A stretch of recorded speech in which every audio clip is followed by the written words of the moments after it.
మనం Hindu marriage act 1955ని start చేయబోతున్నాం.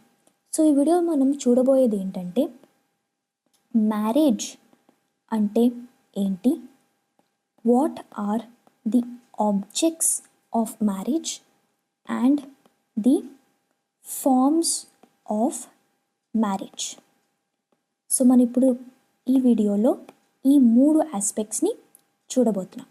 So first starting with what is marriage. Marriage అంటే ఏంటి?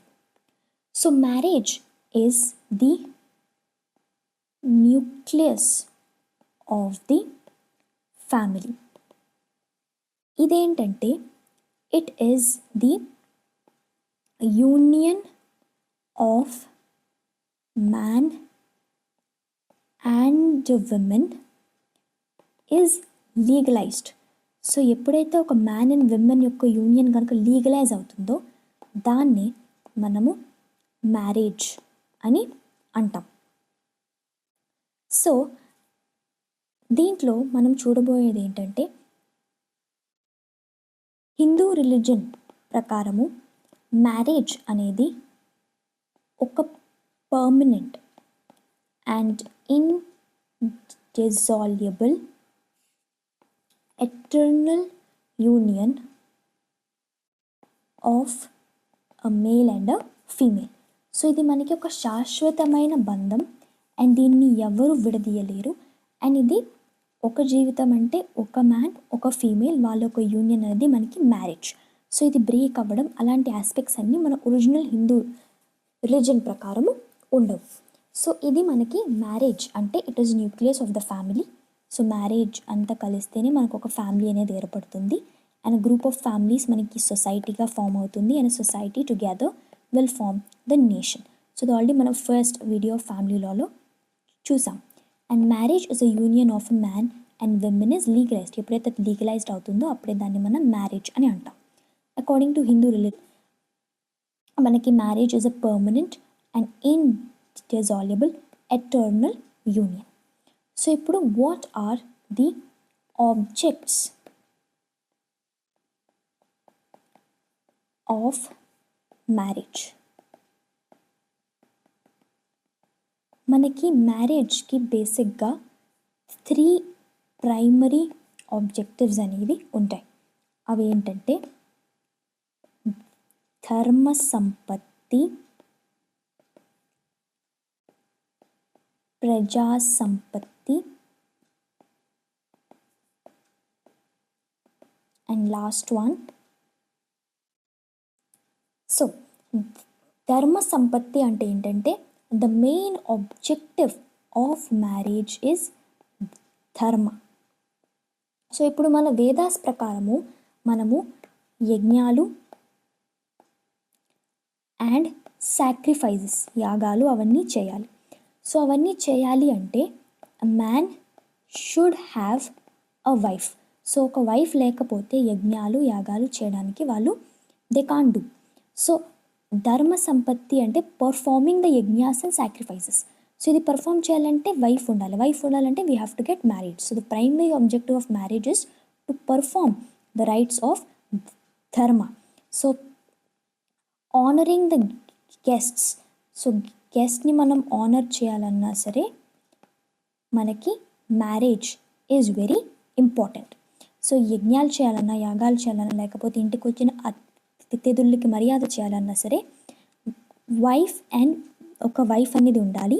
So marriage is very very important to perform ధర్మ సంపత్తి.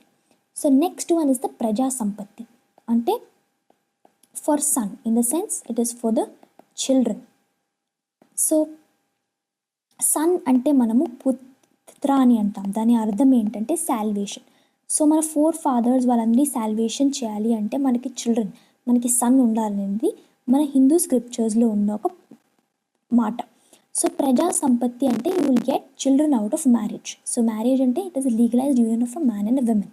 సో సన్ అంటే ఇట్ విల్ గివ్ సాల్వేషన్. మన పూర్వీకులకి అది విముక్తిని కలగజేస్తుంది అని చెప్పి ఒక నమ్మకం. So for this, Praja Sampatti is also one of the objects of marriage. And next is the Rati Sukham, in the sense it is for the pleasure. So it is a biological necessity. So ఈ మూడు మనకి objects of marriage: Praja Sampatti, Dharma Sampatti, and Rati Sukham. So these three are the primary objectives of marriage. So next is the forms of marriage. So marriage lo kuda we have various forms.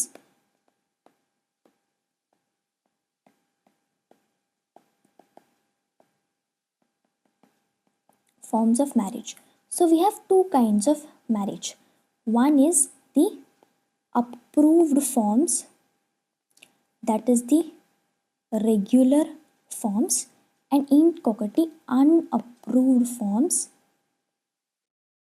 that is the irregular forms of marriage. So approved forms of marriage లో మనకి ఉండేది ఏంటంటే Brahma, Daiva, Arsha and Prajapatya. Unapproved forms of మ్యారేజ్లో మనకు ఉండేది ఏంటంటే అసుర, గాంధర్వ, రాక్షస అండ్ పైశాచిక. సో ఈ నాలుగు మనకి approved forms of marriage, while these four are the unapproved or the irregular forms of marriage. So వీటిని మనం వన్ బై వన్ చూద్దాం. మన ఫస్ట్ ఫార్మ్ ఆఫ్ మ్యారేజ్ వచ్చేసి బ్రహ్మ. ఇందులో ఏంటంటే బ్రైడ్ అంటే అమ్మాయి వాళ్ళ ఫాదర్ బ్రైడ్ గ్రూమ్ అంటే అబ్బాయిని ఇన్వైట్ చేస్తారు. ఇన్వైట్ చేసి వీళ్ళ డాటర్ని ఈ అబ్బాయికి ఇస్తారు. సో దీన్ని మనం బ్రహ్మ ఫార్మ్ ఆఫ్ మ్యారేజ్ అని అంటాం.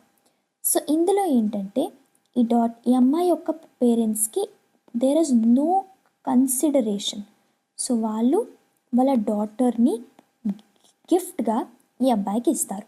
సో వాళ్ళకంటూ దీనివల్ల వచ్చే కన్సిడరేషన్ అంటే లాభం అంటూ ఏం లేదు. వాళ్ళు వాళ్ళ కూతుర్ని ఈ అబ్బాయికి ఇస్తారు. So this is usually performed in the sections of Brahmans.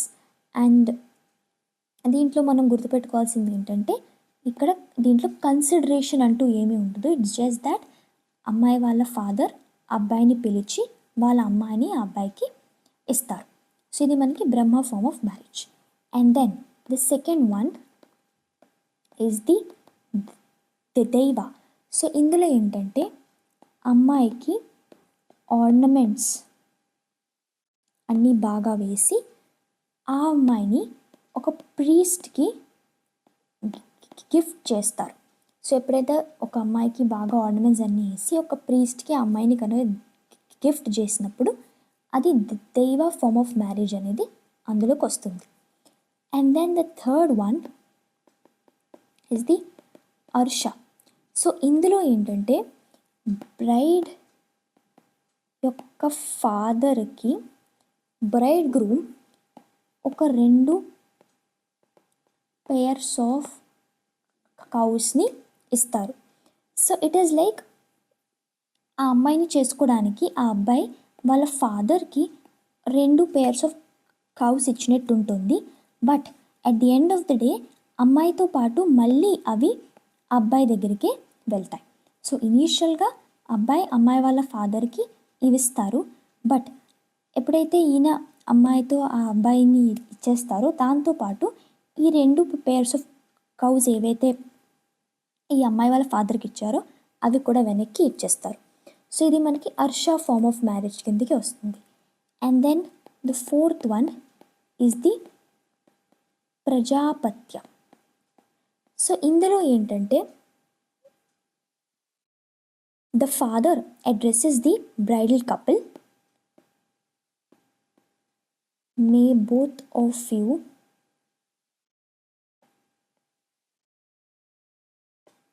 perform together your duties అని చెప్పి ఆయన ఎవరికైతే వాళ్ళ డాటర్ని ఇవ్వాలని అనుకుంటున్నారో వాళ్ళకి ఆయన డాటర్ని ఇస్తారు. ఇట్స్ నాట్ లైక్ ఇన్వైట్ చేసి ఇస్తారు, బట్ ఎవరు వాళ్ళ డాటర్కి మంచి బెస్ట్ మ్యాచ్ అని చూసి వాళ్ళ ఫాదర్ వాళ్ళకి ఆ అమ్మాయిని ఇస్తారు. సో ఇది కూడా మనకి సిమిలర్ టు ద బ్రహ్మ ఫార్మ్ ఆఫ్ మ్యారేజ్, బట్ దీన్ని మనం ప్రజాపత్య, ఎందుకంటే ఇన్వైట్ చేసి ఇవ్వరు, ఎవరికి మంచి అనిపిస్తే వాళ్ళకి ఇస్తారు. సో ఇది మనకి ప్రజాపత్య ఫార్మ్ ఆఫ్ మ్యారేజ్. సో ఇప్పుడు వరకు చూసిన ప్రజాపత్య, హర్ష అండ్ దేవ అండ్ బ్రహ్మ ఇవి మనకి approved forms of marriages are the regular forms of marriages. So next మనం చూడబోయేది the irregular or the unapproved forms of marriages. Unapproved forms of marriages ఇందులో మనకి ఫస్ట్ వన్ వచ్చేసి అసురా ఫార్మ్ ఆఫ్ మ్యారేజ్. దీంట్లో మనకి బ్రైడ్ గ్రూమ్ అంటే అబ్బాయి, అమ్మాయి బ్రైడ్ యొక్క ఫాదర్కి కానీ బ్రదర్కి కానీ ఏదైనా ఒక మానిటరీ బెనిఫిట్ గనక ఇచ్చి, డబ్బులు కానీ అలాంటివి ఏమైనా ఇచ్చి ఆ తర్వాత ఆ అమ్మాయిని కనుక మ్యారేజ్ చేసుకుంటే, ఇన్ రిటర్న్ వాళ్ళకి మనీ ఇచ్చి అమ్మాయిని కనుక మ్యారేజ్ చేసుకుంటే this is Asura form of marriage అని అంటారు. ఇది most of the time southern ఇండియాలో ప్రాక్టీస్ చేసేవారని ఉంది. It is an unapproved form of marriage. So ఇందులో ఏంటంటే almost like the sale of daughter is happening. ఎందుకంటే డబ్బులు ఎప్పుడైతే అబ్బాయి ఇస్తాడో అప్పుడు మన డాటర్ని వాళ్ళకి ఇచ్చి చేస్తున్నాం కాబట్టి it is like a sale of daughter. And దీంట్లో ఉన్న ఒక కేస్ ఏంటంటే వెంకటకృష్ణయ్య వర్సెస్ లక్ష్మీ నారాయణ. సో ఇందులో మనకి కోర్ట్ ఏమని చెప్పిందంటే there is a validity for the Asura form of marriage as well, కానీ వన్స్ మ్యారేజ్ అయిపోయిన తర్వాత ఈ మనీ మనకి మళ్ళీ వెనక్కి ఇవ్వమని అబ్బాయి అడిగితే it is not refundable. So once you are married it is that done. మళ్ళీ ఆ డబ్బులు వెనక్కి ఇవ్వమనే రైట్ ఆ బ్రైడ్ గ్రూమ్కి ఉండదు అని ఈ పర్టికులర్ కేసులో మనకి చెప్తారు. అండ్ దెన్ ఇంకొక case that is Gulab Chand versus Phulbai. ఇందులో ఏం జరిగిందంటే ఒకవేళ మ్యారేజ్ కనుక అవ్వలేదనుకోండి, సో మనీ అనేది మనం ఈ అబ్బాయి ఆ అమ్మాయి వాళ్ళ ఫాదర్కు బ్రదర్కు ఇచ్చారు, బట్ మ్యారేజ్ కనుక అవ్వకపోతే that money should be returned అని మనకి కోర్ట్ యొక్క జడ్జ్మెంట్ అనేది వచ్చింది. So these two case studies you should remember, these two cases. And ఇది మనకి Asura form of marriage in the sense it is sale of daughter where bride groom bride వాళ్ళ ఫాదర్కి కానీ బ్రదర్కి కానీ మానిటరీ బెనిఫిట్ చేసి ఆ తర్వాత కనుక మ్యారేజ్ చేసుకుంటే అది అసురా ఫార్మ్ ఆఫ్ మ్యారేజ్ అవుతుంది. అండ్ దెన్ దీని తర్వాత వచ్చే మ్యారేజ్ వచ్చేసి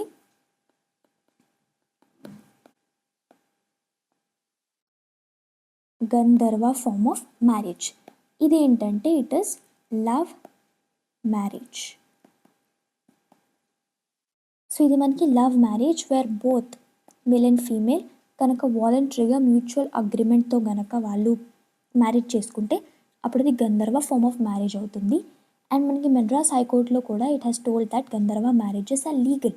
ఎప్పుడు లీగలైజ్ అవుతాయంటే ఆఫ్టర్ మ్యారీయింగ్, ఎప్పుడైతే మీరు కనుక అకార్డింగ్ టు హిందూ లా ఏదైనా ఎసెన్షియల్ వ్యాలిడ్ సెరమనీస్లో ఏదైనా ఒక్క సెరమనీ కనుక పర్ఫామ్ చేస్తే ఈ పర్టికులర్ మ్యారేజ్ అనేది ఇట్ బికమ్స్ వ్యాలిడ్.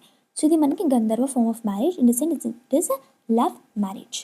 ఆ తర్వాత నెక్స్ట్ వచ్చేది Rakshasa form of marriage. So it is a forceful marriage against the will. దీంట్లో ఏంటంటే బ్రైడ్ అంటే అమ్మాయిని కనుక ఫోర్స్ఫుల్గా అగైన్స్ట్ హర్ విల్ కనుక ఆ అమ్మాయిని తెచ్చి మ్యారేజ్ చేసుకుంటే దట్ ఈస్ ద రాక్షస ఫార్మ్ ఆఫ్ మ్యారేజెస్. సో ఇవి మనకి ఇంతకుముందు క్షత్రియాస్ ఆర్ ది మిలిటరీ క్లాసెస్లో ఇది మనకి యాక్సెప్ట్ చేసేవారు ఇన్ ద పాస్ట్, బట్ ఇప్పుడు it is not like that. So ఎప్పుడైతే బ్రైడ్ని కనుక ఫోర్స్ఫుల్గా పట్టుకొచ్చి మ్యారేజ్ చేసుకుంటారో అప్పుడు అది రాక్షస ఫార్మ్ ఆఫ్ మ్యారేజ్ కిందకి వస్తుంది. సో నెక్స్ట్ దీని తర్వాత ఇంకొకటి ఏంటంటే పైశాచిక ఫార్మ్ ఆఫ్ మ్యారేజ్. సో ఇందులో ఏంటంటే a man seduces a girl in sleeping or unconscious state. ఆ తర్వాత ఆ అమ్మాయిని కనుక మ్యారేజ్ చేసుకుంటే అప్పుడు అది పైశాచిక ఫార్మ్ ఆఫ్ మ్యారేజ్ కిందకి వస్తుంది. So these are all the unapproved or the irregular forms of marriages. So ఏంటంటే ఇప్పుడు ఈ 4 అనేది మన సేజెస్ యాక్సెప్ట్ చేసేవారు కాదు. దిస్ అసుర కానీ గంధర్వ రాక్షస అండ్ పైశాచిక మ్యారేజెస్ని మన సేజెస్ అప్రూవ్ చేసేవారు కాదు. They use to approve the Brahma Daiva Arsha and Prajapatya kinds of marriages. So ఇప్పుడు మనము ప్రాక్టీస్ చేస్తున్నవి remained in practice in the present day ఏంటంటే we have the Brahma forms of marriage, Asura forms of marriage and the Gandharva forms of marriage. So Brahma marriage అంటే అది consideration లేకుండా వాళ్ళ డాటర్ని ఒక అబ్బాయికి ఇచ్చి చేయడం, అది బ్రహ్మ ఫార్మ్ ఆఫ్ మ్యారేజ్. అసుర ఫార్మ్ ఆఫ్ మ్యారేజ్ ఏంటంటే ఒకవేళ అబ్బాయి కనుక అమ్మాయి వాళ్ళ పేరెంట్స్కి మనీ ఇచ్చినప్పుడు అమ్మాయిని కనుక పెళ్లి చేస్తే Asura form of marriage. Gandharva marriage అంటే it is love marriage. So ఇవి మనకి ప్రెజెంట్గా డేస్లో ఉన్న మ్యారేజెస్. సో ఇప్పుడు ప్రెజెంట్ మనం ఏం ఫాలో అవుతున్నామంటే according to section 7 of the Hindu marriage act మనము ఈ వేరియస్ కైండ్స్ ఆఫ్ మ్యారేజెస్ అన్నీ మనము ఇప్పటికైతే ఎగ్జిస్టెన్స్లో లేవు. ఏదైనా మన యొక్క కమ్యూనిటీ లేకపోతే మన కష్టం ఏది ఉందో మనం దాన్ని బట్టి మన మ్యారేజ్ అనేది పర్ఫామ్ చేసుకోవచ్చు. సో ఇలా చేయాలి అలా చేయాలి అని పర్టికులర్ రూల్స్ అంటూ ఏమీ లేవు. మనం ఫాలో అవుతున్న మన కమ్యూనిటీకి ఉన్న రూల్స్ ప్రకారం మనం మ్యారేజ్ ఎలా అయినా చేసుకోవచ్చు. It will become valid. ఎప్పుడు మనకి ఆ కమ్యూనిటీలో అది ఒక కస్టమ్గా పర్టికులర్ థింగ్ కనుక మనం మ్యారేజ్ అని చేసుకుంటూ ఉంటే then it is okay that your marriage will become valid. So ఇవి చేయొచ్చు, ఇవి అప్రూవ్డ్, ఇవి అన్అప్రూవ్డ్ అని మనకి అలాంటివి ఏమీ లేవు according to section 7 of the Hindu marriage act.